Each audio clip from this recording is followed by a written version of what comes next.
On Monday, we learned about ecosystems, and today we are going to be learning about biomes. A biome is a large ecosystem with generally the same climate and organisms.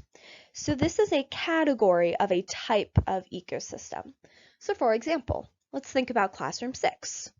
Classroom 6, as we discussed on Monday, has its own ecosystem, but our classroom is part of a greater biome. In our school, we have lots of different classrooms, and each classroom has their own ecosystem. Not every classroom is the exact same way.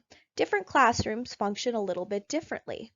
However, we all still have a lot of the same climate and organisms. We have a lot of the same rules. We all have students, teachers, pencils, paper, desk.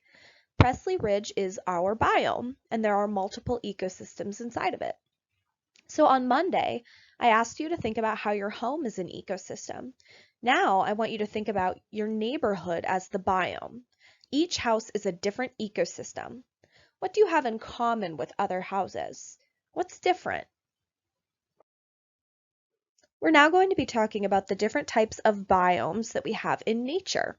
So remember, these biomes represent a similar type of ecosystem.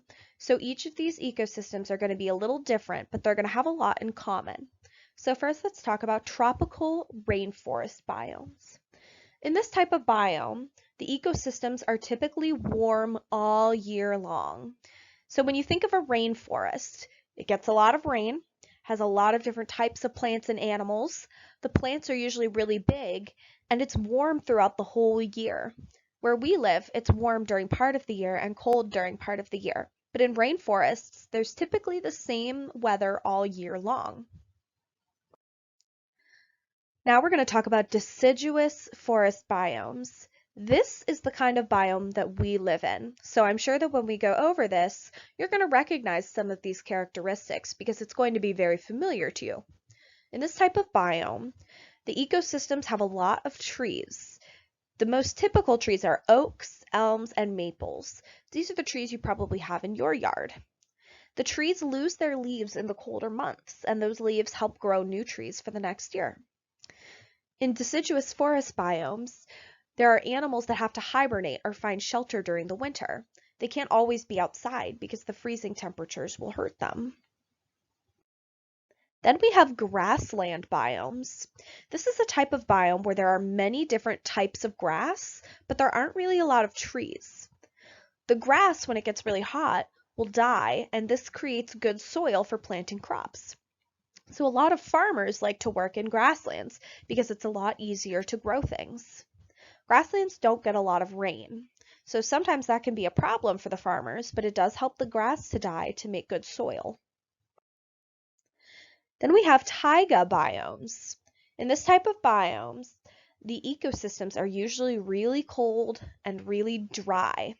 They have a lot of trees, but the trees are only the kind of trees that have needles, like pines. So think about a Christmas tree. Now this might seem very similar to the biome that we're going to discuss in a couple slides, but there's a couple of key differences. So now let's talk about desert biomes. In this type of biome, the ecosystems are usually rocky or sandy. When you think of a desert, you might picture sand, but a lot of deserts don't actually have sand. They just have really, really dry ground. So in the United States, we have desert biomes in Arizona or in California where they're not sandy, but the ground is just very dry and very hard. Meanwhile, in Africa, like the Sahara Desert, you might have sand. Now, in a desert biome, the area is really hot during the day, but it gets really cold at night. These biomes also get very little rain. And then we have tundra biomes, which might seem a lot like the taiga biome, but the key difference is that there aren't really trees in this type of biome. These biomes are very, very cold and they get very little rain. It's very hard to sustain life in this type of biome. So those are the types of biomes that we're going over today. And as you go back onto the Google Classroom and you answer the questions, you're going to be thinking about what kind of animals you predict would live in these types of biomes.